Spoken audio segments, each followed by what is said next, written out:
It's going down in a few more seconds. Relentlessly Real Podcast. Let's go.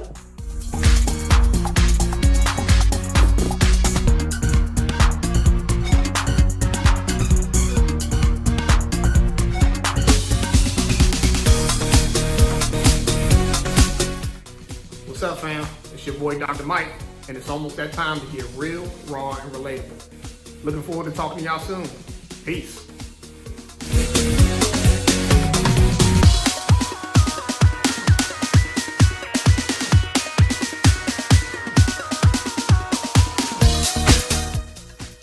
What's up, everybody? It's your boy Terrence. Welcome back to another season of Relentlessly Real Podcast. So excited to have you all back. We got a lot of great stuff. Check us out.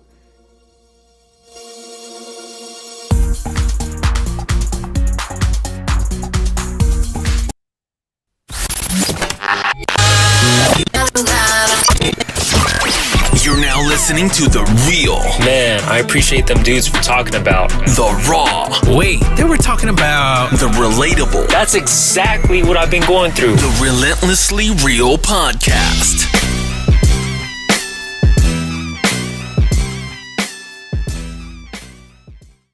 Welcome to another amazing episode of the Relentlessly Real Podcast, where we discuss real and we discuss raw and we discuss relatable topics. Guys, this is episode number 69. Believe it or not, 69. It has the most relevance, I think, in the world of men ever. I think it's the most, it's the most meaningful podcast episode I think we'll ever do here on the Relentlessly Real Podcast episode, because there's no other symbolic number that is more meaningful to the culture, amen, than the number or important than the number 69. So God has graced us to reach the most important number there is.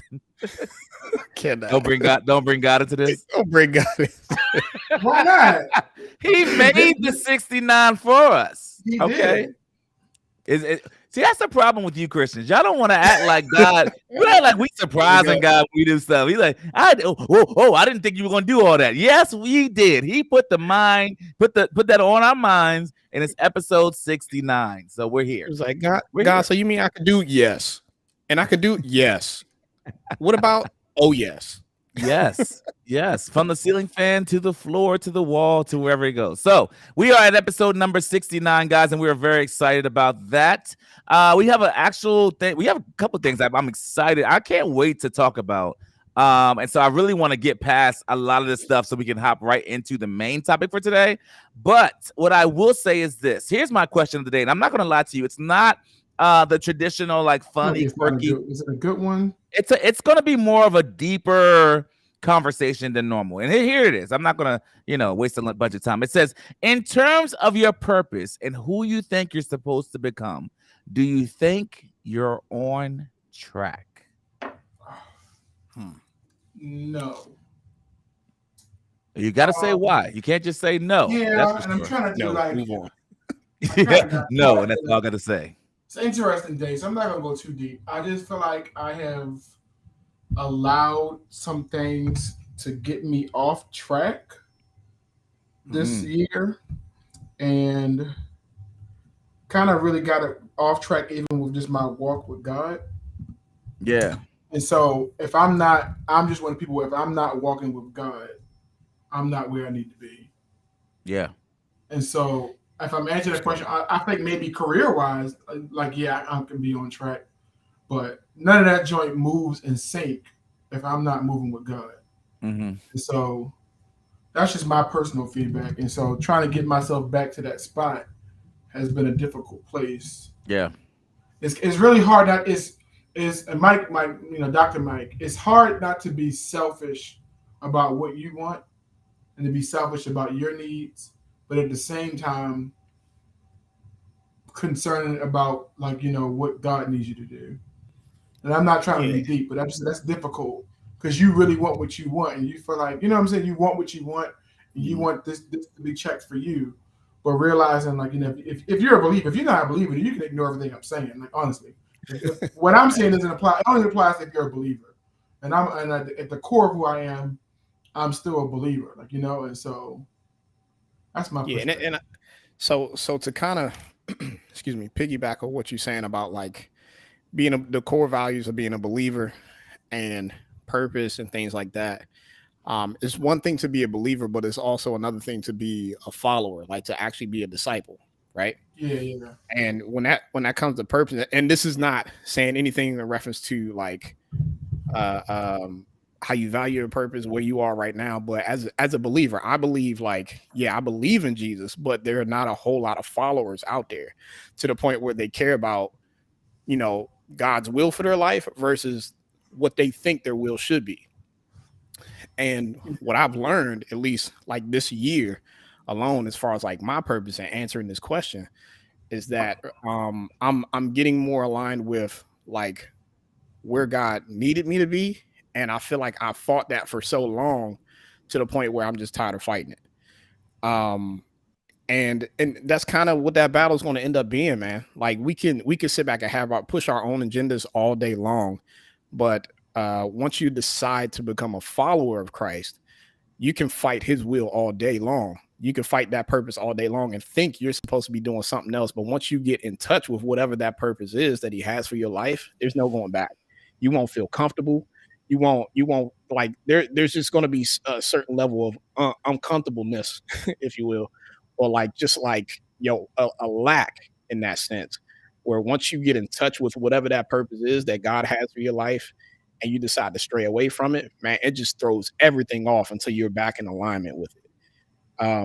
I experienced that in the beginning of this year, specifically with, the type of work that I do as far as being a systems engineer, to the other things that I'm like now diving deeper into regarding my purpose. I discovered it earlier this year. I strayed off from it. I've dealt with the effects of that, the negative effects of that. And now I feel like I'm back on track to the point where like there's a peace that comes with it. There's a level of like, like I know like that peace and understanding. I know this is where I'm supposed to be and the direction I'm supposed to be going in. So to answer the question, I'm on track. Yeah, no, that's interesting.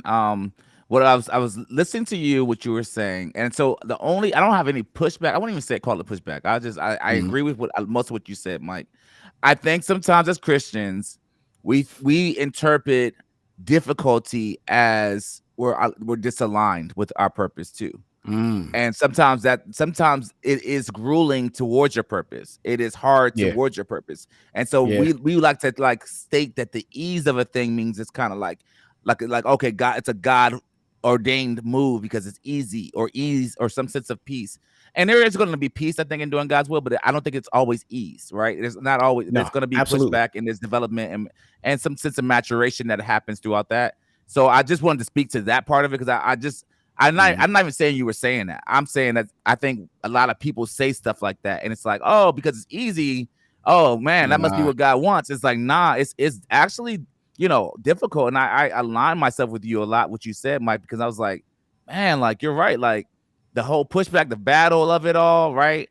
And seeing the alignment of like, I'm at a point now where I'm getting tired of fighting. You know what I'm saying? Like I'm like, I am acquiescing to like, all right, like, all right, okay, like legit, like I'm no joke, like enough, okay. And it's not even that it's not even like it's this big fight. I don't know how to say it differently than that, but it's not like it's a big fight. It's more or less that it's like, I know for me personally, I have this feeling inside of me that I'm like underachieving. I don't know if I don't know if y'all align with that, but it's like a sense of like, I know I could be more, do more, become more. I'm not nowhere near there yet, whatever there is. And I'm like, this developmental stage is so super important for me. This and the consistency phase, because I know some things within myself, and that's what I like to say. But I know some things within myself where it's just like, oh, if it didn't take off immediately, if it didn't warm up in the microwave quickly, then I'm not good at it, or we shouldn't do it anymore, right? And I think there's a lost sense of like stick-to-itiveness and grind and effort and like the whole like growing, you know what I mean? Like growing over time and allowing time to be the development that it needs to be to that point, and not trying to have that pinnacle moment, if that makes sense. Yeah, no, that makes sense. And to add to that, like, your point about like the whole ease of it all versus excuse me, difficulty. There's a difference between like something being easy and like receiving grace through that process, right? So like adversity is going to come, especially with being a believer, with being a follower of Christ. You're going to receive adversity from the enemy, right? Like from Satan himself, because you're doing something that's for God's will, and he's against everything that God is for. So there's going to be sometimes adversity in your space that's going to like kind of throw you off track, or even like make it seem like this ain't what you're supposed to be doing. But as you align yourself with the Holy Spirit, God will like reveal the lies of the enemy through all of that, and reveal like the grace in your path. So in spite of like how big that mountain is or how big that boulder is that needs to be moved out the way, God will like provide. Like with him being a provider that he is, he'll provide provision in that area, and that's where you like receive the grace along your path, if that makes sense. Yeah.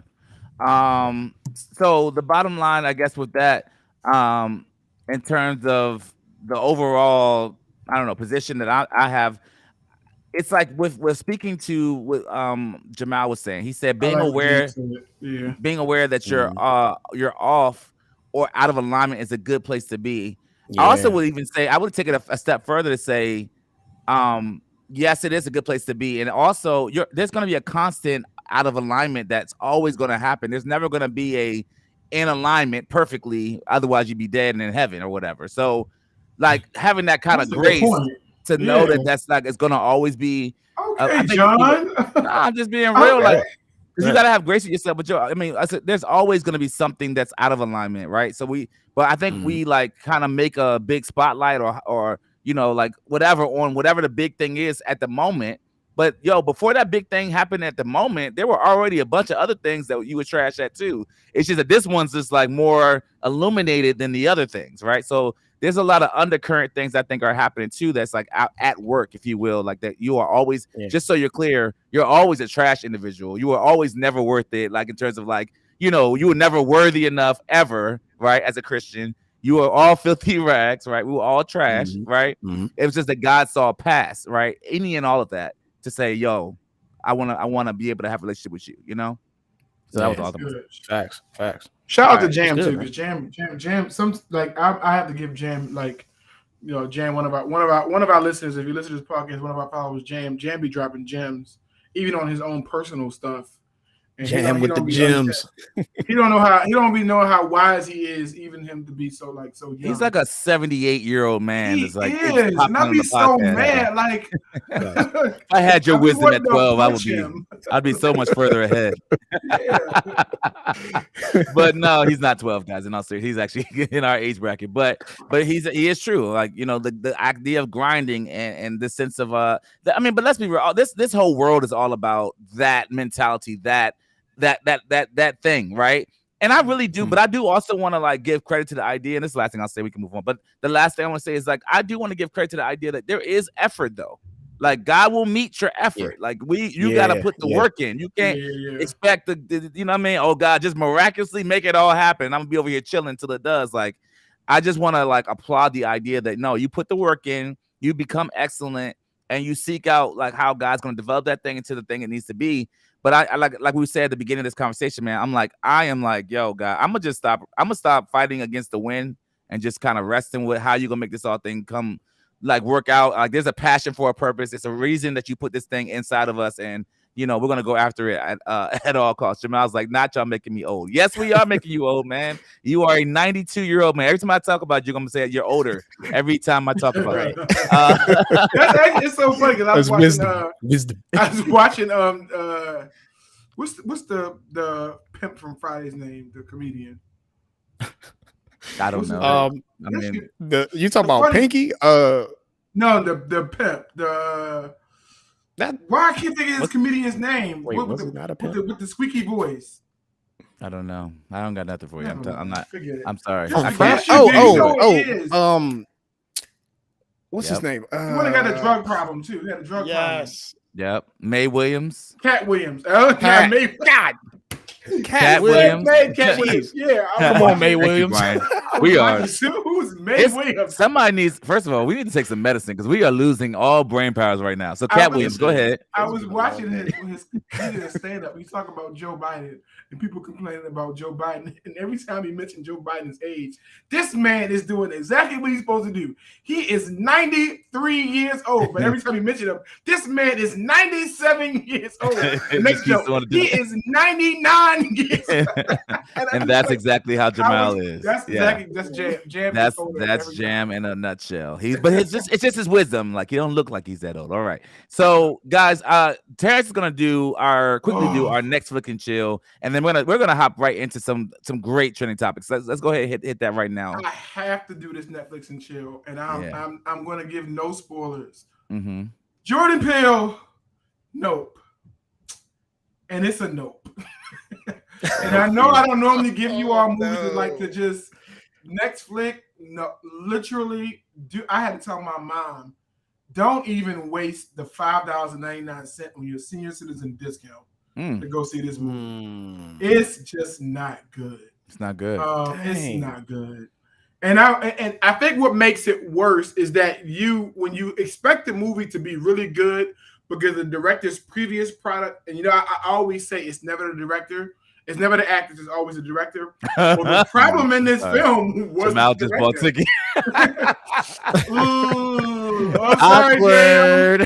No, go see it. Go see it. Go see it. Go see it to confirm my opinion. There is, and here's the thing, and I'm not, no spoilers. Mm-hmm. The actors' performances were perfectly fine. And I can't stand Keke Palmer. I can't stand her. Akilah and the Bee, I don't like her. And she actually, even with Akilah and the Bee, I don't like her. She actually was to me the most impressive one in this movie.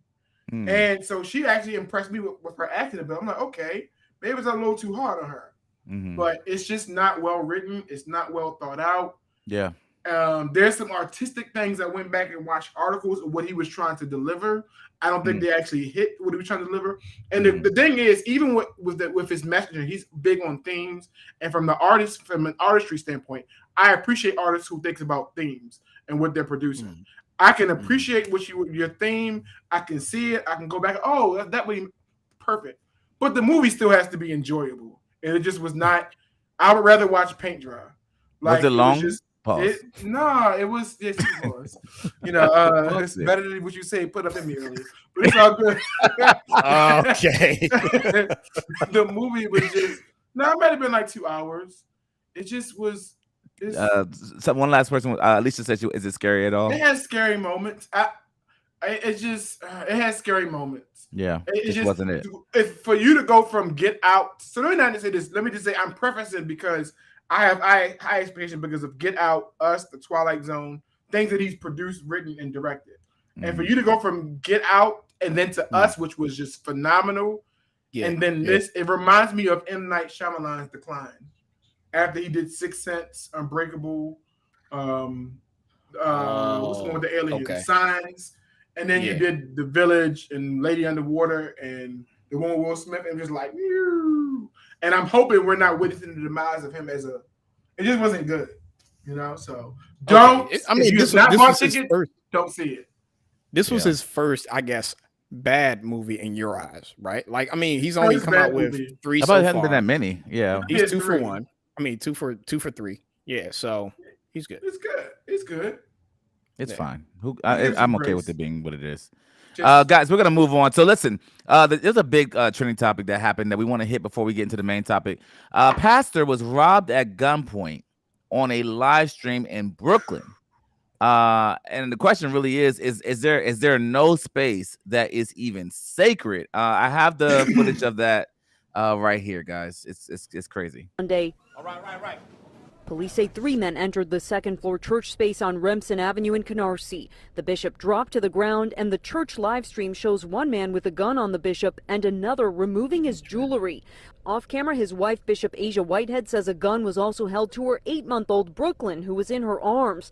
She says that was happening while the suspect removed items, including her wedding ring and Episcopal jewelry. As a mother, as a wife, and just myself personally in general, it's one of the most traumatic experiences that I've ever been involved in. My priority was to secure my children, not only to secure them physically, but to secure my babies emotionally, to secure them mentally.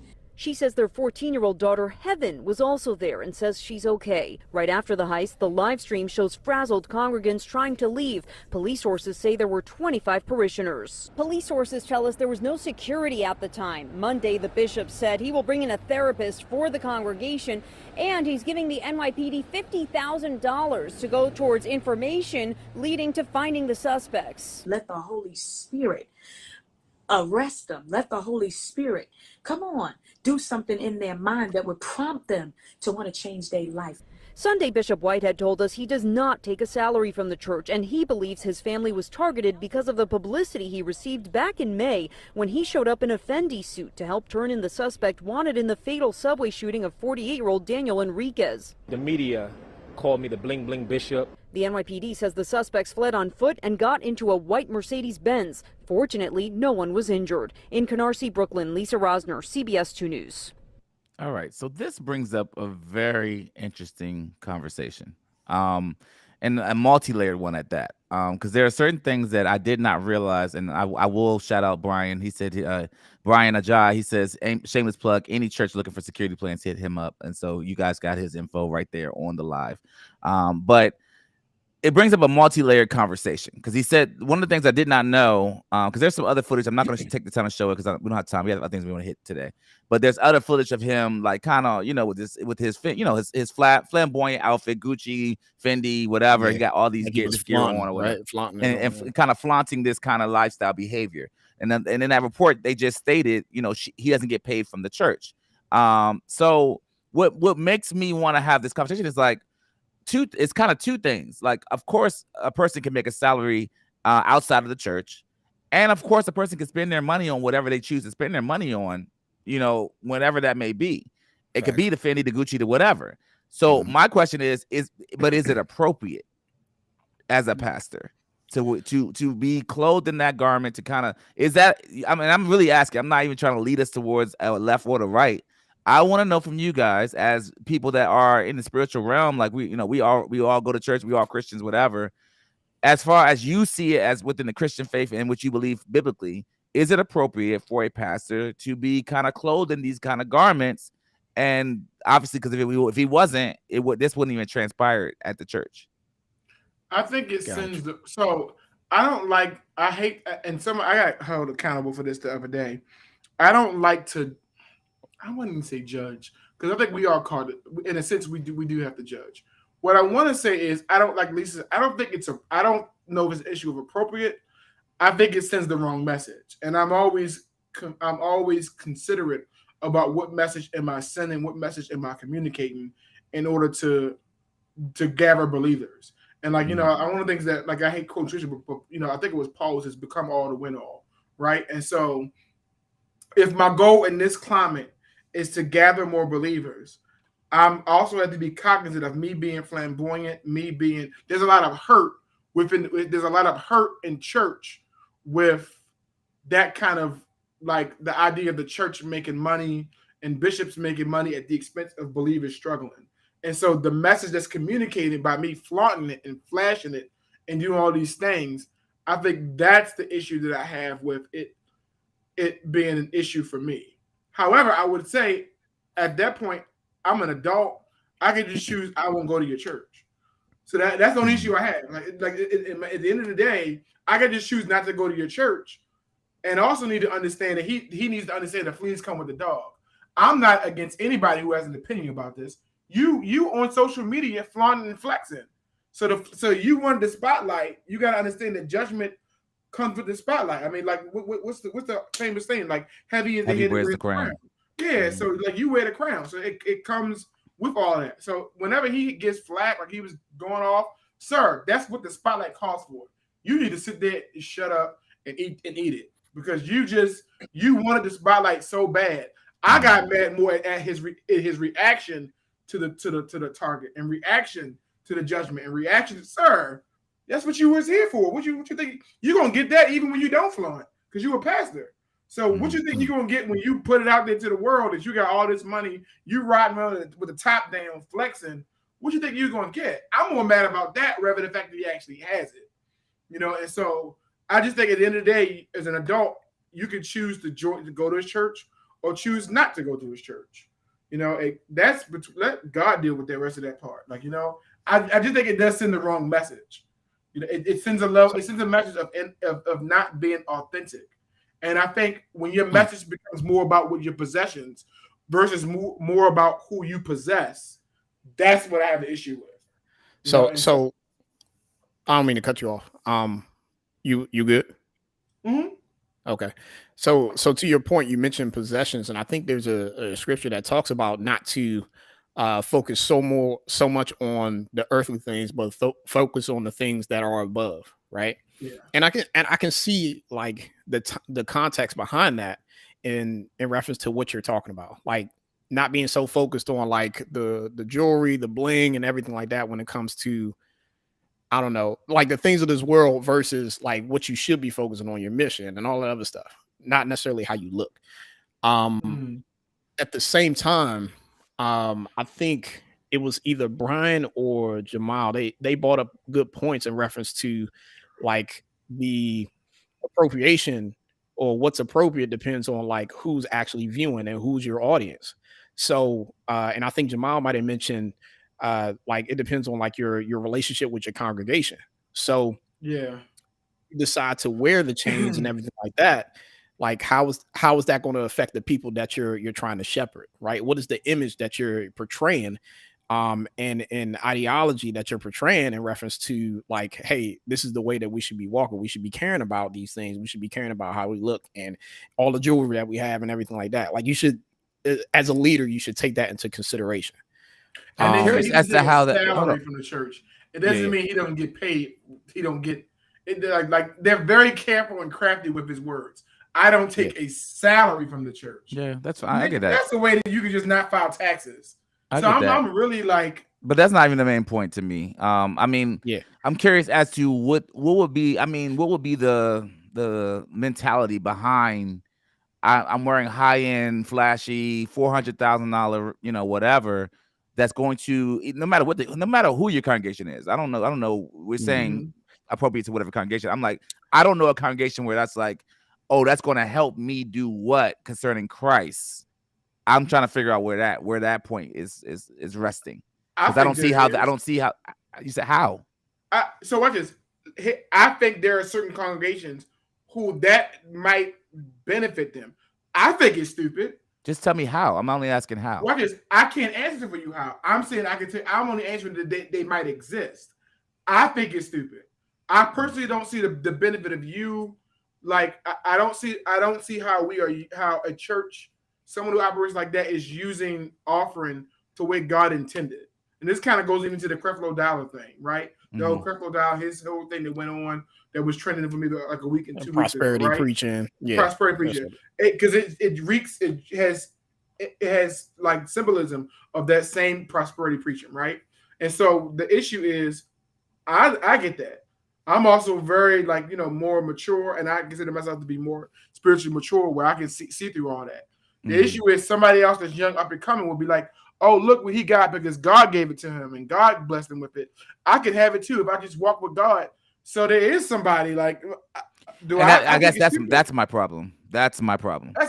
What you just said right there is that's my problem. When we attribute flashy things to God blessing, that's not the same. That is not how God blesses. That is not 100%. A blessing from God. And we gotta dismantle these things. It's like, oh, this is how God blesses. That's not. So I had this. So yes, that's not how God blesses. But let's take into consideration that being, I guess, a babe in Christ, I can see how people can portray that as like equating that to blessings, right? Unless, but it's misleading. The leader, it's misleading. And unless the leader like specifically states certain things behind that when it comes to the prosperity preaching, like to be against it in a way of like, hey, like purposely identifying like, hey, God's blessing does not equate these chains, does not equate this car. You know what I'm saying? Like, yes, but most people don't say that. Right. Right. Exactly. It's implied that look how God has blessed us because we have a big edifice, a big church. Look how God has blessed us because you have a big car, a Mercedes, a BMW, whatever. Look how God has blessed us because I have this garment, this watch, this ring. We have equated blessings to material things, and that is what the problem is. So I'm okay with. So here's what I'm okay with when it comes to like looking cool, whatever in church. When Paul says, "I become all things to all people," I'm okay in that regard. I'm not saying you got to wear Gucci and all that. Even then, you can still be dressing like regularly fly without having to go over the top. And this is somebody that has worn all the things, Gucci, Louis, whatever, but had to learn out of those mistakes. I've talked to you guys about that on and offline about like, yo, you really like. I'm actually bragging about you as someone who really has evolved out of that mentality. Absolutely. And I thank God for that. Like, it's bondage in that. Like, there was a lot of like, yo, I didn't know who I was. I didn't know what I was. I'm trying to be all like, I'm trying to look a certain way and be valued in a certain way that wasn't authentic to myself. So to me, shut your mouth, Khalida. John's a walking miracle. To me, I agree, Khalida. I'm about to cash app you right now, Khalida. Cash app Khalida. Don't do that. Khalida, drop your cash app in the chat right now. And usually the people that like to Michelle Pat's point, usually the people that have it don't flaunt it. That's the thing about real wealth. Yeah. Right. Man. So the Steve Jobs, the Bill Gates, who else? The Jeff Bezos, they don't flaunt it. They just, they have millions and millions and billions of dollars, but they don't flaunt it. So to me, it's a lot of things that I have a problem with. But I think we got to stop. One thing we just have to stop doing is saying, hey, this material thing, Warren Buffett, yes, this material thing is a blessing. I got this car from God. I got this house from God. No. Somebody said Osama bin Laden. What's happening? Really? That's what I'm like now. Michelle. Okay. Dead people. So, anybody want to put a button on this particular topic? Because we're gonna move on other than that. Anybody? So the only thing I would add is, it was my only push, not even a push towards you, John, like what you said, because I actually agree with what you said. It's so funny we talk about blessings. Even sometimes my health blessings, like God's blessings, like sometimes we get caught up in the materialistic blessings, right? But like I'm blessed in the city, I'm blessed in the field, I'm blessed. That even talks about even if I'm right now like bedridden, stricken, my health is not doing the best. I'm still blessed. And so sometimes it's even to the point where God is like, yo, like it was supposed to my head bragging like, yo, I'm 40 years old. I ain't never been to the hospital. Look, flex. So is that person who has been to the hospital not blessed because they had to go to the hospital? Is this person who it even gets, when you get to the nitty gritty, it even extends beyond just the monetary stuff that we brag 100%. About. 100%. And I'm evolving in that and the last thing I would say, which I think is an important conversation, I had the same conversation with somebody about a topic of we were talking about, like we might even get to it later, and I think that we will get to it. I know we will. Mm-hmm. A lot of this has to do with capitalism and the impact of capitalism in all facets of life. Some of the things we experience with people leading walks of faith, they don't happen in societies who don't have capitalism. Because everybody's poor. Now, am I saying the remedy is everybody be poor? No. What I am saying is why is it that somebody in a country that is not governed by capitalism is able to not have these aspects of flaunting and flashiness and etc. and just really talk about leading his flock. But you take somebody even with the purest intentions and make them a pastor in America, they're immediately trying to figure out how much am I getting paid? How to scale it? Because it's a business. It's a business. It's a business at the end of the day, yeah. Because all the different things that come behind the whole nonprofit shouldn't be a business. Not that, but you know what I'm saying. Yeah. It should not be a business. It should not be a business, but you got to think about how church has been understood as success. Success is a mega church. That's sure. Even hear me. Even contrary to the Bible, success is a mega church. Again, contrary to the Bible, crowds would gather. Jesus would say something that would make the crowds disperse. Every time the crowds would come, he would say like, yo, except you eat my body and drink my blood, you have no part with me. And then they just was like, yo, he wildin', and they left. Right? I'm out. Like you crazy. I'm leaving. And then he did his, but then he would do even his more enriched teaching and his more enriched growth and his more enriched feedback and his more enriched direction went to the smaller community. And that's my point. You're making my point for me. So and saying all that to say, the pastors, the preachers have figured out that the paradigm is, the more people we get, and going back to the Creflo Dollar thing temporarily, the more 10% of each person's income that we get, the more money we make, the more we are able to grow this thing into a bigger, more, larger company, whatever the case may be. And that's kind of the landscape or the blueprint of a lot of these churches. One thing I want to circle back to, because I saw somebody made a comment and I wanted to highlight it. I think it was Seth. What a pastor or bishop wears really has nothing to do with Christ.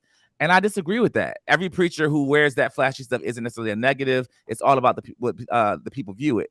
I think because of, we have a responsibility. I'm not a preacher or a pastor or whatever, but I think as somebody that stands in front of the people, there's a weighted responsibility to be very careful how you act, look, interact, etc. Like there's scripture that says if there was even to be an implication of a thing, you don't do it. Like it shouldn't even be like almost attached to you as a person when you're representing Christ in these spaces. So to me, it's a story, John. It's a story, John, where I think Jesus was talking to the guy who eating the meat was not a bad thing, but he said that, but if eating the meat corrupts this one person, don't eat the meat. Right. Like if you eating the meat, which is not a bad thing, causes these people to go astray, then don't you think the most important thing is right now is just to sacrifice? Don't eat the meat. You cannot eat the meat to get them to follow me. And so I think what John is trying to say is, in our culture right now, the doing these things is a detriment to people following God. Yes. And so if that's the case, you can just not do it if your goal is to get them to really follow me. Yeah. So I think it's that. And I'm sorry. Go ahead.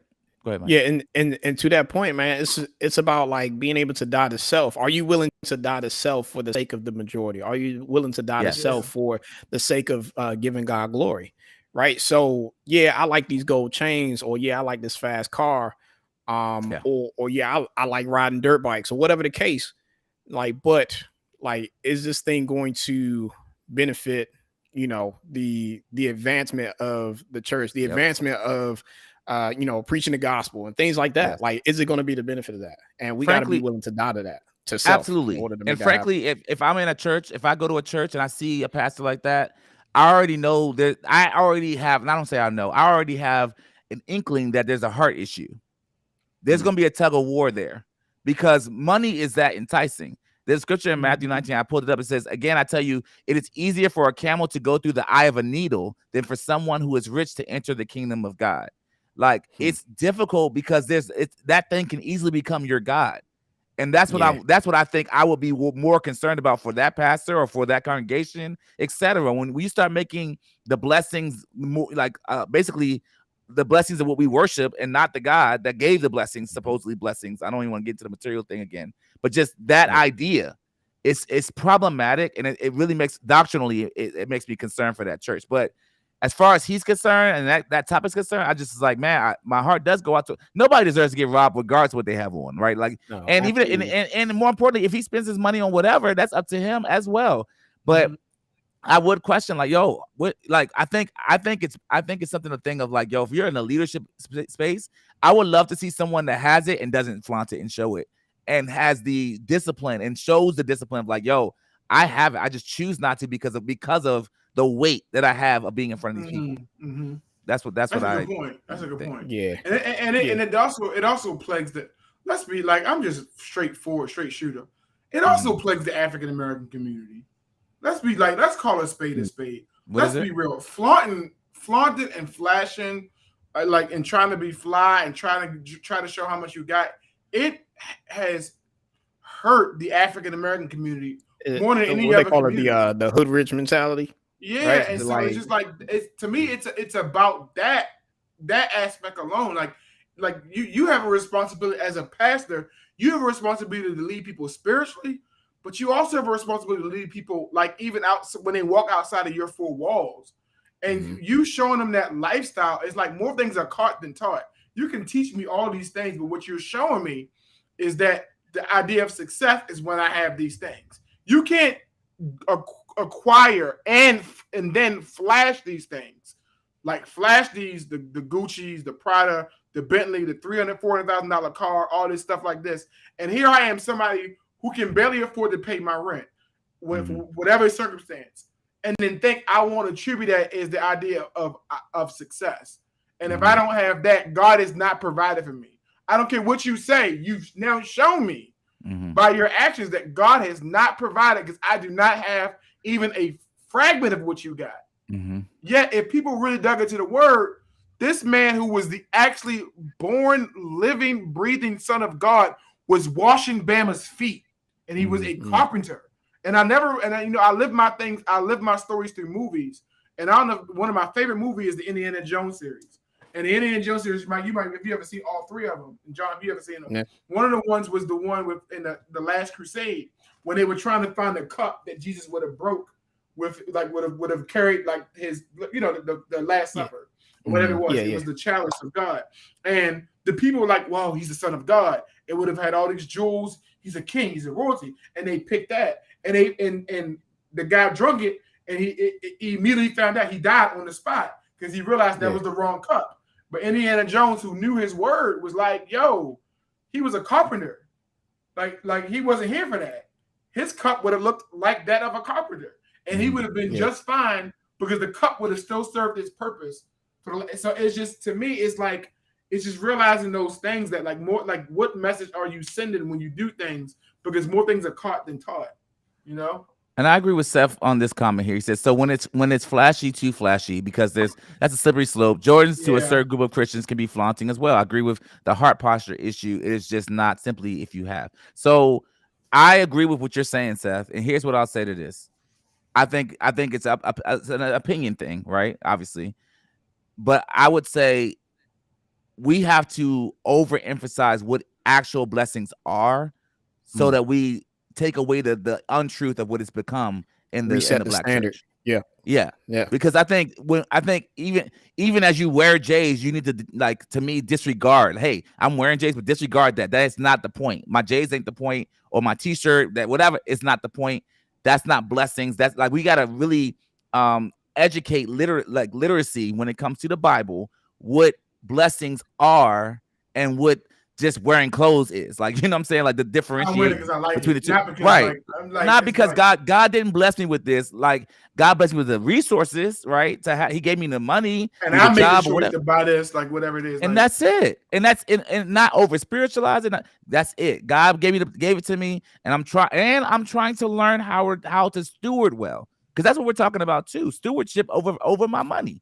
Right. So in the Black community, like you're talking about, we're more likely to spend, which is why they gave us a stimulus. They know we're gonna spend the bread up. So they're like, yo, take the money, because the Black community is gonna the dollar doesn't stay in the Black community but for a few minutes. Yeah, it's gonna get recirculated anyway. Man, they're gonna get this thing pumping quickly. So we give them a few $1,000s, they're gonna go to the mall and spend it, and it's gonna make sure that it happens. So I agree with Seth that we gotta be careful of articulating what that looks like, but I think even more so, we got to also be careful with what we say is blessings, and deal with the heart issue of it all. We got to move on, because I want to get to this other topic before we hop off. So you guys, if you've been looking on TikTok or Instagram or anywhere like that, your boy TD Jakes has been heavily circulating on these things, because he did a sermon, and it's kind of been getting some traction, but not for the right reasons, I don't think. But here we go. This is what came out, guys. And you are designed to take what we pour into you and increase it and make it better. You increase it, you appreciate it, and you multiply it.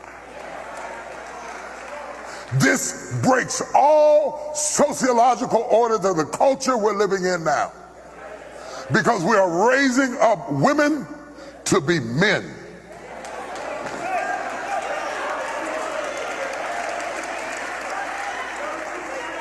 And you are not applauded for your femininity. You are applauded in the contemporary society by how tough, rough, nasty, mean, aggressive, hateful, possessive you are, and you are climbing the corporate ladder, but we are losing our families. I know you can buy your own car. I know you can buy your own house.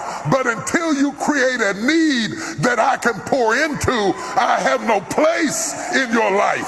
So stop coming home bragging to me about how much you don't need me and wonder why I shy away. Oh, y'all ain't gonna talk back to me this morning. The conversation has become, let's prove to the men how dispensable they are. And it is. And right. So it got pretty heated in there. Some of the comments that I saw, I kind of went through it. They were like, dang, yo, Kevin Samuels' message is spreading. Baby, let's be honest. Most single mothers do all that just to get left with the kids. Most mothers have to play both roles because who else gonna do it? Another comment said, sadly, we must put ourselves in a position to take care of self due to men not being taught to be godly men. Another person says, a woman naturally don't want to do this. Men don't step up. And lastly, another woman said, I don't care about none of that he's talking about. This sounds personal, a straight projection. Miss Jakes, you hurt little legs Jake's feelings. So it's all over the place, of course, in the comment section. But what say you guys about this clip about the modern day woman? I'm gonna let Mike go first. So he has some points there. I don't know if I agree with all of them. I didn't listen to the entire sermon to kind of gather what he was trying to talk about. Little legs. But yeah, he does have a point. It's one thing for a woman to, want to have all of these accolades and to desire to like prosper in a sense of like climbing the corporate ladder, these different things. When it comes to just me and in a relationship with somebody, I automatically I want you to desire me, right? And I don't care about the accolades and stuff like that. Like, do you desire me? Do you want to build with me? Do you want to build a relationship with me? And if we're good there, then I'm cool with that. But I think my issue is when modern women want not only to want to be able to climb the corporate ladder and want to be the nastiest, toughest, whatever the case out there, but then you want a traditional relationship. You want a traditional marriage. There's no balance in that. It's either one or the other. In my opinion, it's either one or the other. And the confusion happens when you want both at the same time. You want a traditional man, but you're already doing the man's job. So you don't need me for that thing. So then you come back and say, oh, you're not being man enough, but you're already trying to wear the big draws. What do you want? You know what I'm saying? You got to pick and choose. So that's kind of my gripes about it. Yeah. Terrence, Tarika. So I have a couple of points. One, this ties into my comment earlier about capitalism, and this is the impact of capitalism. It is the impact of male dominance and the impact of capitalism. I think, and I got into a debate with somebody on TikTok because the first person somebody said was, he said something about black women, and I'm like, when in that comment did he say anything about black women? Because I would venture to say that this is an issue across all races. What I will say is that it might plague minority communities more because of capitalism. There is this, I don't really give a damn if anybody wants to counter because I know it to be fact. There is this push. I'm just straight shooter. There is this push. There is a push because of, and I will always blame the men for this, and male dominance and historic abuses of men who have initiated this. There it is, this push by women to achieve in spite and without men, right? And what I say is, I don't even think that push is actually unhealthy. I think because of the historic of you need me, and we can spend a whole history lesson on what men have done to women that is traumatic, and it's almost is almost equal to the impact of slavery, what men have done to women.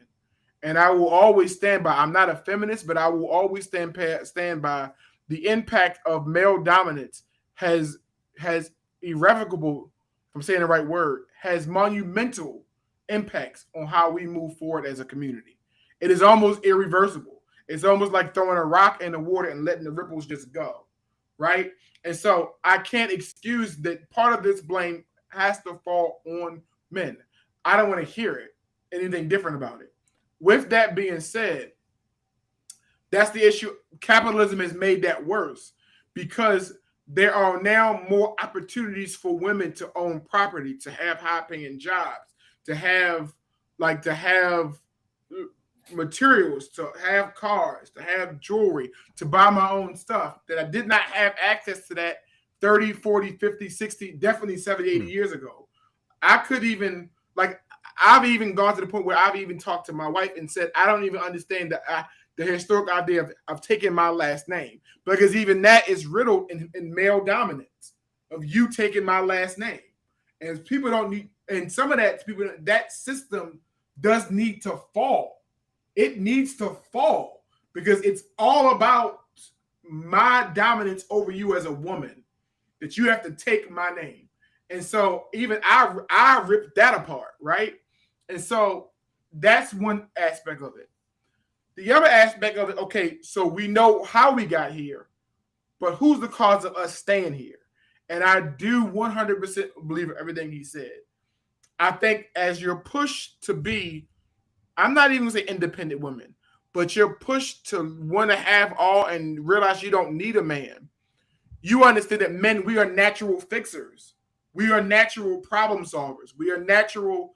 I want to help. I want to fix. I want to support. I want to do this for you.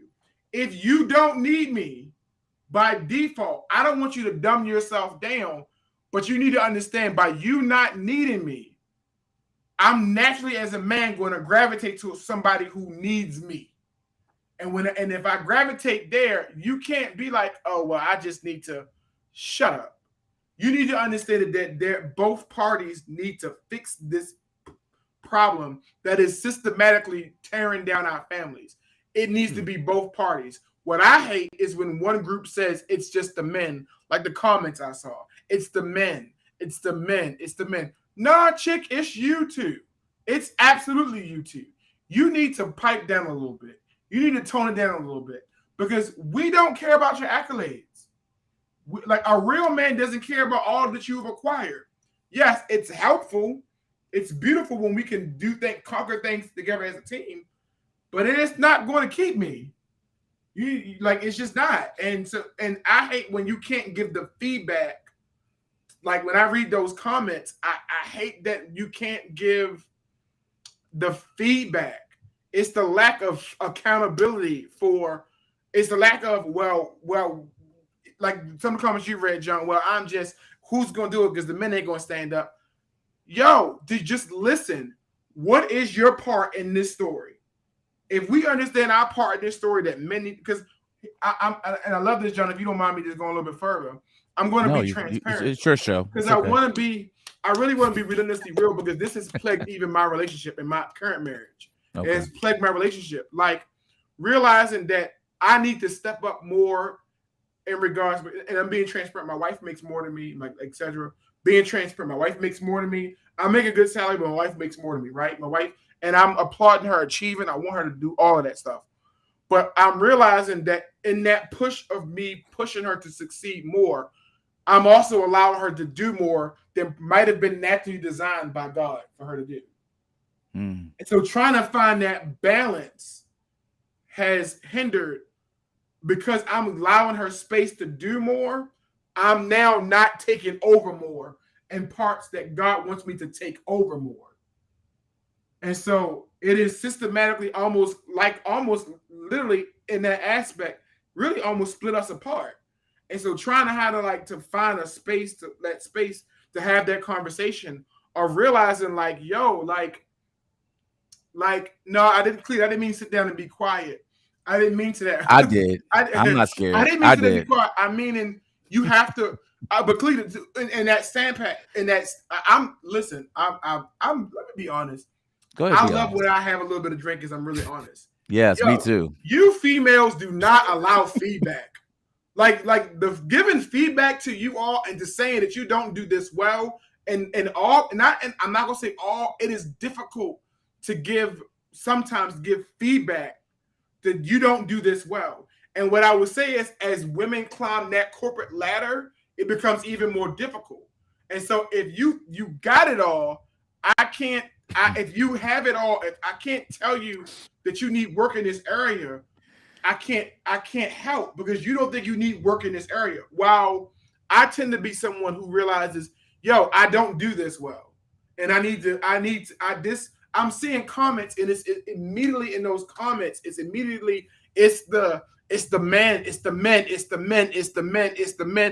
men, without any thought to step back and say, yo, do I do this well? Do I do this too? Is this an issue for me? It's just flat out, well, it's the men. They need this.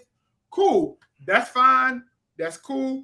You guys gonna be right where he says, where this, at the end of the day, it is tearing down our structure. And what I would go back to Steph's point, and Jan's point, the issue is one of these racial communities can survive, and that's white people. They can survive. Like if the husband hasn't given the woman money, her family has money historically on broad scales. These women that white culture can survive. As African Americans and Latinos and different groups, we can't survive a broken family structure. I've seen it because I'm an educator. Like, we can't survive a broken family structure.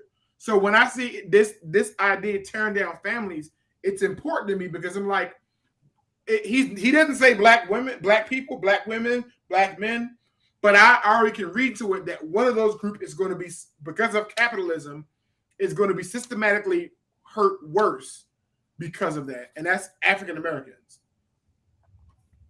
I'm gonna just give the show a room to breathe because sorry, your boy I'm passionate about that. He aired out like an AR. You know what I mean? I'm like, bruh, relax. And another thing,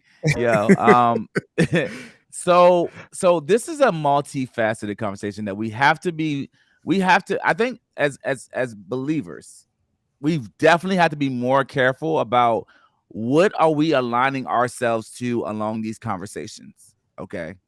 When we're talking about the roles in households, are we talking about it from a biblical lens, or are we talking about it from a social media lens?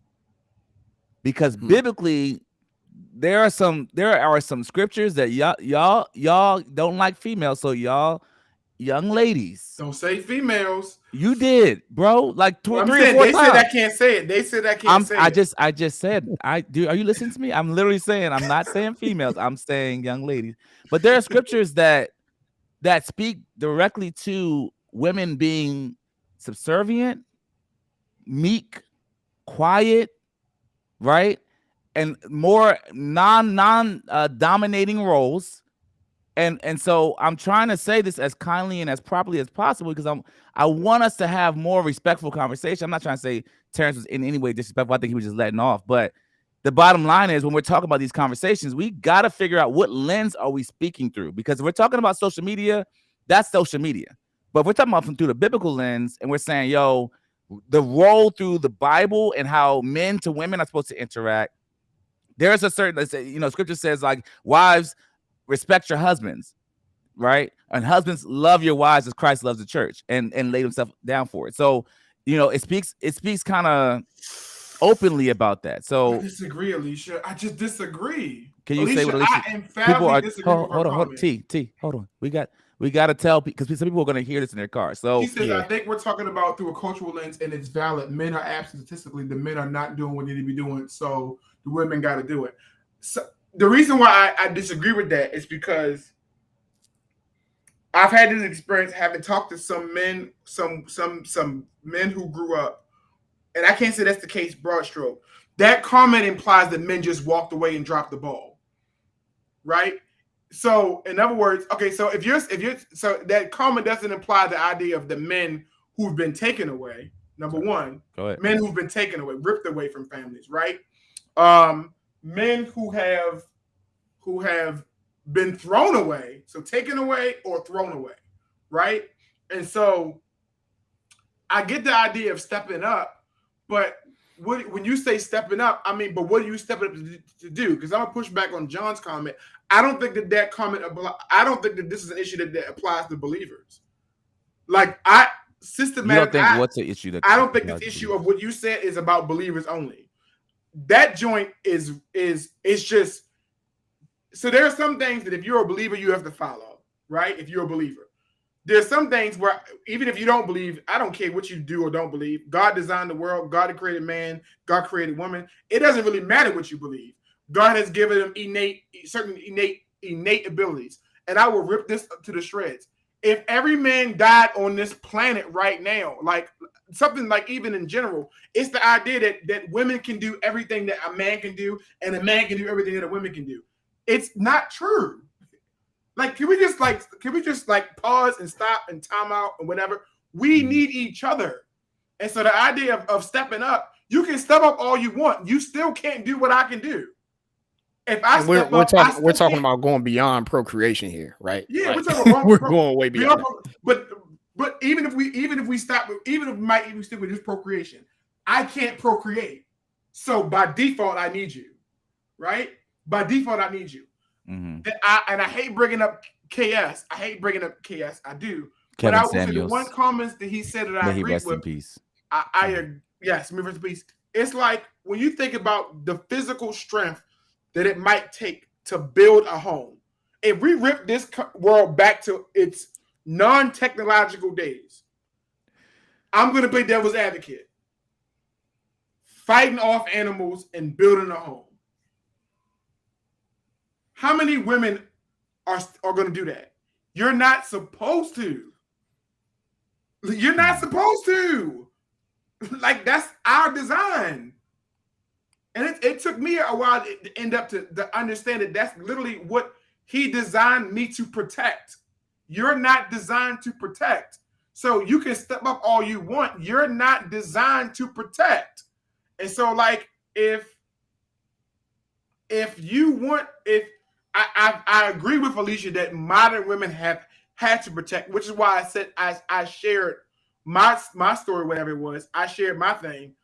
I actually said that there's been instances where I've had, because of my resistance to this idea of what God designed me to be, that I've even asked my wife to step up in places that God did not design her to step up at.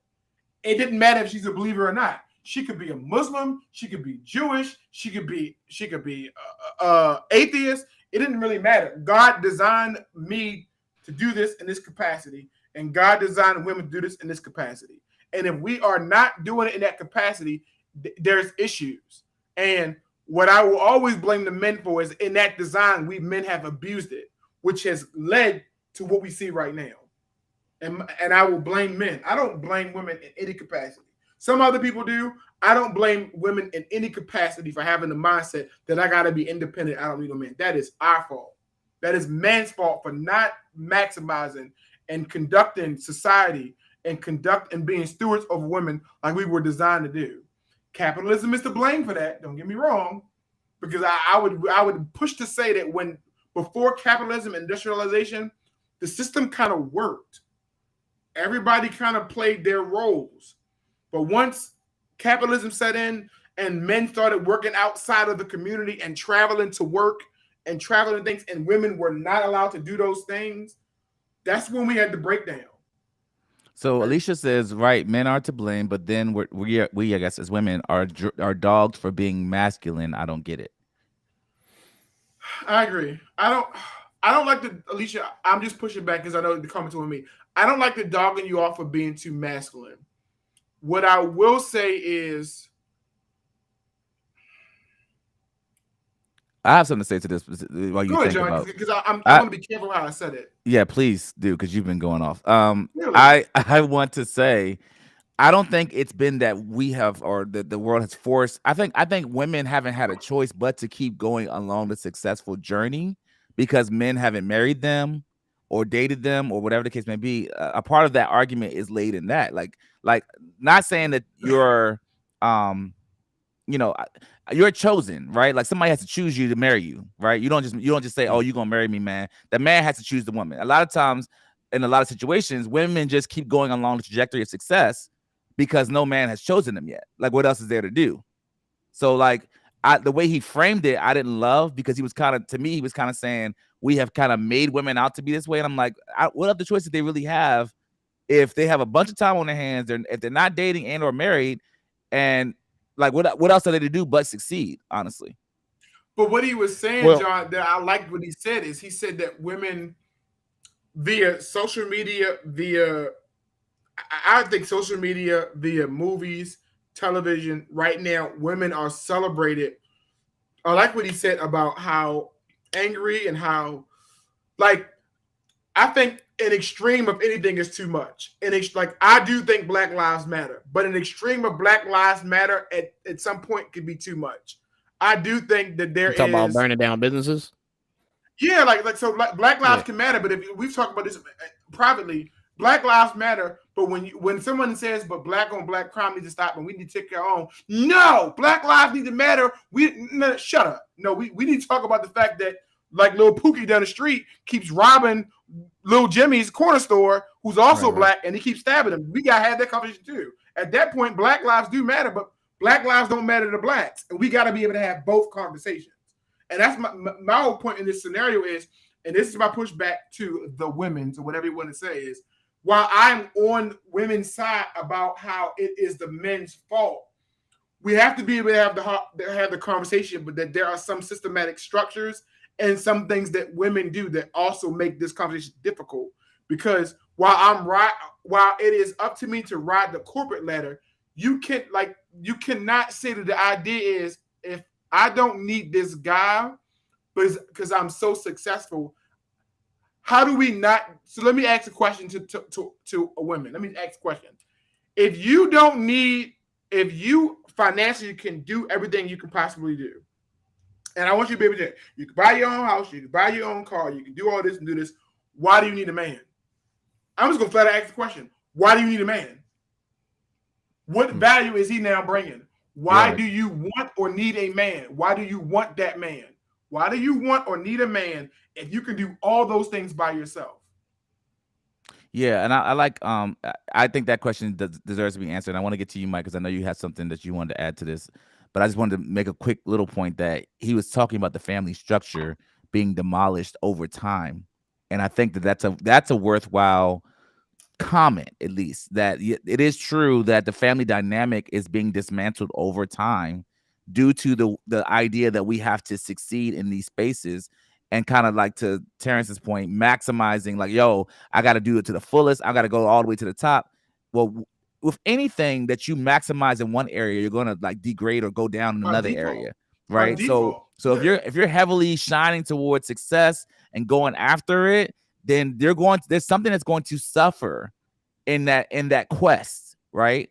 And I think the way the world has been framed out is like, oh no, I can have it all. And the truth of the matter is, you can't. And that's what the family dynamic breakdown is happening. I'm sorry, Mike, you got it, man. No, so I wanted to bring up a couple things. I think we might have talked about it a few episodes before about, like, the disparities within, like, the community of women, right? And, like, lack of rights and all those things. We still need to take those into consideration, stuff that happened in the past. But as time went on, as, like, it started to affect specific people groups like blacks, Hispanics, things like that, or people like that, and how, black men being in jail, and the statistics in reference to that. We've gotten to a place, I don't know what the numbers are now. We've gotten to a place where we can access all of this information and see, okay, there's obviously some disparities in those areas. And I think those are the things that might have led to women having to step up, right? With men not being around, or men not being available, or men not being able to provide in those areas. They've had to survive. But now that we're, I guess, almost pivoting in a way where it's past survival, now it's a part of the culture, in reference to women and what women desire out of life. And if they desire their career paths more than building relations with a man and desiring to build family and desiring to utilize the strengths and weaknesses between their partners to be able to build their own table, if you will, it's people are out there trying to get it for themselves rather than trying to build community. In my opinion, that's where I feel like the issue is. And it boils down to not a matter of the heart, but a matter of how we think about the situation now. I think we're past survival, in my opinion. I think we're past survival. And I think we need to double back and reassess what we value, what we value the most. Do we value our careers? Do we value the money, the cars and clothes and all that other stuff? And I'm talking about, I'm not just talking about women, I'm talking about men too. Do we value these things, or, we need to reassess? That's all. That's a very, very good point. And I wanted to say, I'm sorry, real quick, T, you've been dominating. 1 second. 1 second. The one thing that I want to say is to that point is the idea that even Alicia raised, statistically, when a black woman gets with a black man, her value lowers. It's tough, but true. It's sad. And to your point, it's even that thought to me is harmful, because it's we weren't, I don't think, in my opinion, we weren't supposed to think that way when matching with people about oh, my equity goes down if I get attached to this black man versus this other race man, in my opinion. So to your point, Mike, we have the biggest house we've ever had. Our parents never, my dad can fit his house in my house almost twice. We don't have to live like this. Yeah. We are all living well more than our ancestors ever lived. Period. So if we really scaled down and back, we could have the lifestyle that was really I guess ordained for us to be. To my my initial point, it's we've kind of went and been nah, I want it all.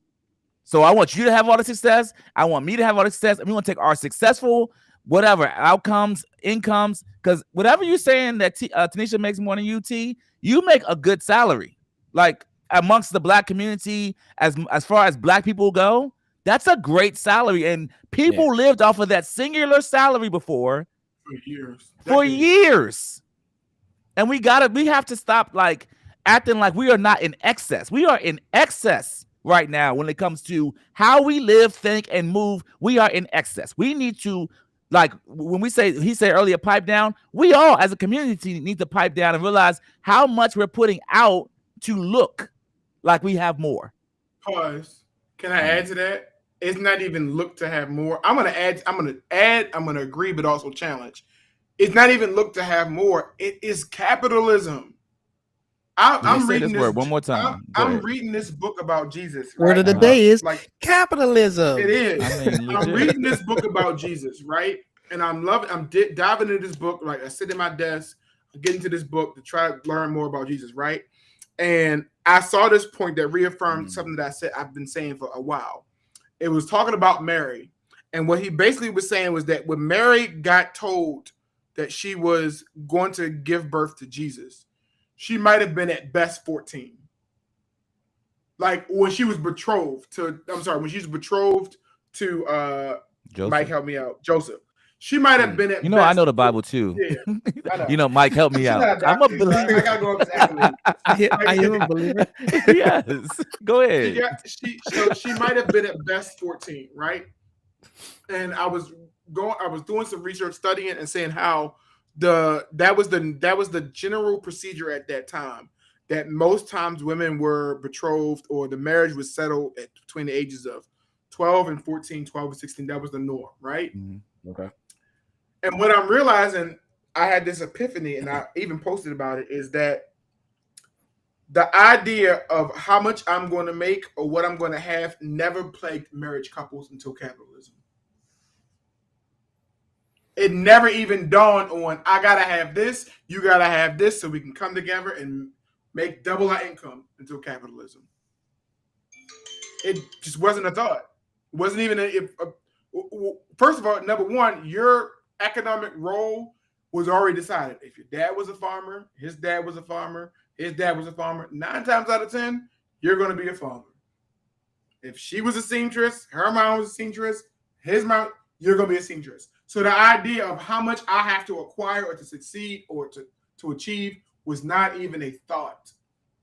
And why did people still thrive? I don't even know you, because we have this idea, I got to get to know you. I can't date somebody till I got a degree. As a man, I got to make sure I move out of my home, because I can't be hanging out the best French fry at the passenger side trying to hire this girl, or I'm a scrub. Right? That is true. I agree with that. I agree. The dowry jam. I agree with the dowry. But my point is that the idea capitalism has changed so many things, because now I have to have all these things before I agree to settle down. And the thing is, there's nothing we can do about it.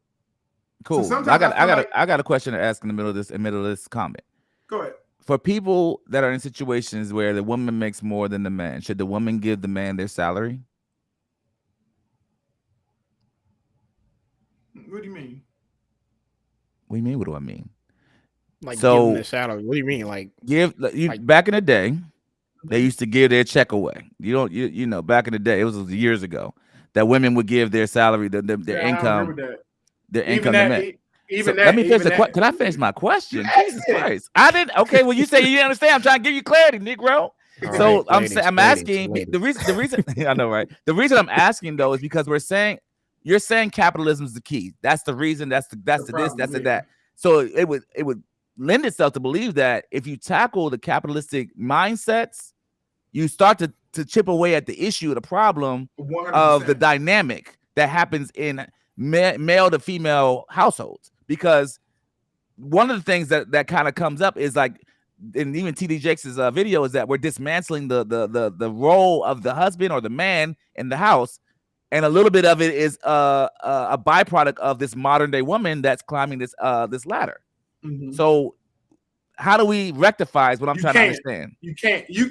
That's my only point is I hate to give an opinion that's based on you can't. Like living in America, you can't. It's almost like I almost feel like God is like God. Like, and the point I made on like I was making on social media, like that I made on Instagram, was the idea. Like I remember having conversations with these 30 and 35 and 40-year-olds. People were like, I cannot believe God wanted me to remain abstinent till I found a man, and blah blah blah blah blah. Like I'm 35 years old, and it's just so difficult. And I'd be like, God, like I ain't tell you dumb tale to be abstinent till you were 35. That's your fault. That ain't my problem. That's your problem. Like, and so we are trying to match principles of capitalism and max it with the Bible, and they don't coincide. So now we just gotta suffer the consequence. I think at best we can do is navigate. We can't rectify it. Like we cannot rectify the idea that capitalism does not match. It does not fit in the system that God designed in the Bible. It just doesn't fit. Like it just and like Alicia's point she said earlier is it is violent. It is destructive. Some of these problems that we have. That's why you could watch. You can look at videos of people whose countries are not guided by capitalism. And yes, are they a little bit poor? I would agree. But look at the joy sometimes on their faces. Look at the family structure that survives. That's why I hate to say it. That's why a lot of African cultures, I'm just calling a spade because of education, they come over here. Why do their children, being black and brown, like any other black person, why do their children succeed more in our society? because they come over there with principles that don't match our capitalism, and they succeed more in the classroom, and their family structure is built like that. And I'm not saying it's, of course, I'm doing broad strokes. There are exceptions to the rule, but what I'm saying is, it's because they understand that their society does not line with American principles, and they will come here and live here, but they will tell you, don't pick up that crap. Don't pick up this crap that we got over here thinking it's going to fit that. It's not going to. And so it's just yeah, and I agree, Alicia, even they come over here and they're privileged. When you look at cultures, I'm saying you look at cultures that do not abide by capitalism. And while they don't have the best cars, I will agree. Don't get me wrong. I will also Who's the agree. they you saying don't have the best cars? Who are the they? Like countries who don't live who are considered third world countries. Third world countries don't always have the best. They don't have the best access to technology, cars, even running water, clothing. And I hate that point. I hate it. It's 100%. The fleas come with the dog, though. So you come over here and you pick up capitalism. And what you do get is you do get access to better cars, better clothes, better jewelry, better water, better utilities, maybe a better education, all these things. But what also you get is a routine destruction of the family structure and a routine destruction of just community. Community in America is horrible.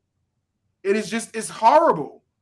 And so to their point, and I actually agree with some of the things that Jamal and Alicia are saying, because it does seem to me that they come from other countries, and I don't want to get too far off to this topic, but they come from other countries and they learn the culture and thrive within it because they have a harder structure to how they go about it than I think they haven't been Americanized to be a little bit like on the easier side, in my opinion. Not just a harder structure, but they got a different mindset. They've come from like, you know what I'm saying? Like they've come from an area that's not as developed as America. So they come over here, get whatever they need, play the game of capitalism, give back to their families wherever they are in whatever country they came from. And that's what it is. This is just a means of being able to survive at the end of the day.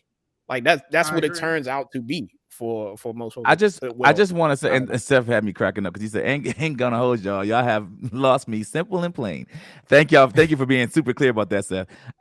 What I will say is this. Earlier in this topic, Alicia had said something that kind of alluded to this idea of and it was so far, I don't even know how far back it was, but I already know exactly what I want to ask real quick, and then we got to wrap this up. But what does the modern man look like? Because she kind of alluded to this idea of if the man just steps up, right? It was kind of alluding to that the man steps up, then I can see a woman kind of, coming alongside a man that has stepped up. And that's kind of been I've kind of heard that all over social media a bunch of times. So I really kind of want to know, if we're talking about the modern woman and what a modern woman looks like, what does the modern man look like as well?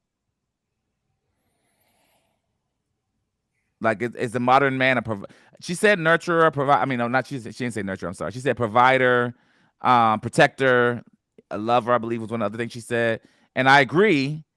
But when we say if the man steps up, does that mean like literally if he doubles his income? Like, what do we mean when we say these things that kind of like we say step up, but we don't really break down what step up means? And I'm always leery of women, not Alicia at all, because I love her and I know her, but I'm saying, she said, yeah, thank you, Alicia. You said protect, provide, nourish, and love. And but if I provide, let's just say provide, because I think most of us already here protect, nourish, and love on this podcast here. Maybe not men all over the world, but most do here. My question is, if providing, what is, like, when we say provide, is providing like I make more than you, or I come close to you, or like what are we saying when we say provide? Because I think that's always the trickiness of the provide factor, and women saying, oh, when you do this, then I can submit to that. Because if we knock all those other things out, if I protect you, like we've already talked about, if I nourish and love you and my girls or whatever, and your family, like whatever the case may be, the only thing we're talking about that's not on the table right now is provide. So are we saying that, oh, Once you make double what I make, or once I no longer have to work, then I can now submit to you as my leader. I can follow you. I'm gonna parenthetically say this. I don't believe that it's like you do this first and then I can do that. Biblically, I don't believe that. Now, I know this world has turned a lot of things on its head, but I'm saying as far as the Bible's concerned, we are both called to a thing, and we should be both meeting those things that we're called to. But I just want to make sure, I just want to ask that question. So I see feedback is coming on the comment section, but anything from you gentlemen on that? I'm gonna push back on Cleda's point because she like for her and Cleda, you might just be a diamond in the rough. I will tell you, for the vast majority of women, provide does not mean that. Provide literally means I'm paying for stuff. I have the ability to pay for things. And so my point, I didn't mean to throw people off. So my point earlier is that provide here is rigged based on capitalism. It is rigged. It is rigged worse against African American people, because as an African American male, the vast majority of us have to go into debt to rise to the ability to provide. And if I do not provide enough, you don't choose me. You go find somebody who can provide more. I think provide goes beyond just being able to like pay bills and pay for things and, you know, that whole capitalism like situation, right? And I think a couple of folks have already mentioned it within the comments about like what provision looks like from a man, like not emotional stability, but emotional like comfortability, if you will, and having that space to be able to navigate those feelings or emotions between men and women, like within relationships, right? So that's something that we provide, right? That space, not to just have a wall up emotionally and not being able to like be what's the word I'm looking for, like vulnerable, emotionally intelligent in situations, right? So that's something that we need to be able to provide, or being able to provide a means of like being able to get it done. Like, yeah, women can be able to do that too, but like bringing things to the table to be able to like build the family, if you will. So I guess that's where I see like provide being like overall overarching. It's not just the financial piece of it, it's the other parts too. Yeah. Alicia, thank you. Thank you. Yeah, I wanted to say something too as we wrap up. I wanted to highlight Steph's point. The bigger issue is that many men, minus y'all, thank you for saying that, haven't been stepping up non-financially. Emotional needs have been neglected for the last entire generation, broad strokes. And I think the one thing I want to say about that is that one is true, right? It's very, very true. I agree. But this is the cyclical argument that I'm having issue with, that, you know, we can't dive deeper in today, but it's like, yeah, you just present another problem that we are never gonna be able to fix, not through this podcast episode or many podcast episodes later. So are we all saying, oh, you can't be the woman that you need to be until I be all these things to you? Then we'll never get there, right? Like, because I'm like, if you're talking about emotional intelligence, that I'm 36, I ain't had no emotional, you know what I mean? If I haven't had it by now, it's gonna be a minute, right? So are you telling me as a woman, this is always that kind of back and forth duality of it all? I'll be whatever he needs when he gets all his stuff together, and it's always this back and forth that seems to happen. But Alicia, listen, okay, I'm sick of you. We're gonna bring you on this show. We're not doing this no more. We're not talking no more to your comments. Okay, we are wrapping this show up. Yeah, okay, we have to now. But like 30 minutes ago, I was this close from being like, yo, just call her in, like send her the link. I was too. We listen. This won't be the only conversation, because apparently her finger. I know her keyboard is like literally on fire right now, because she is over there like going ham on it. Her and Kalita like. And another thing, Terrence. You know what I mean? So I don't care. Thank you so much. I know we can definitely see that. I thank you guys so much for taking the time to check out the Relentlessly Real podcast. If you guys don't mind, please leave a review about the podcast. Maybe not this one, but any other one that we've ever had. Please let us know how we're doing. My name is John. My name's Mike. And I think we need to have the women's on this show. We're gonna have them on the show. I want to talk to the women. Yeah, we're gonna have them on the show. We're gonna get Khalid. We're gonna get all the I want I want all the smoke. So Alicia, Khalida, really and anyone and any other person ending in Ida, we want to meet you and put you on the show. Okay. But again, my name is John. My name's Mike. Dr. Mike. Dr. Mike. Thanks. Terrence. Jesus. Are y'all okay? Good night, guys. Thank you so much.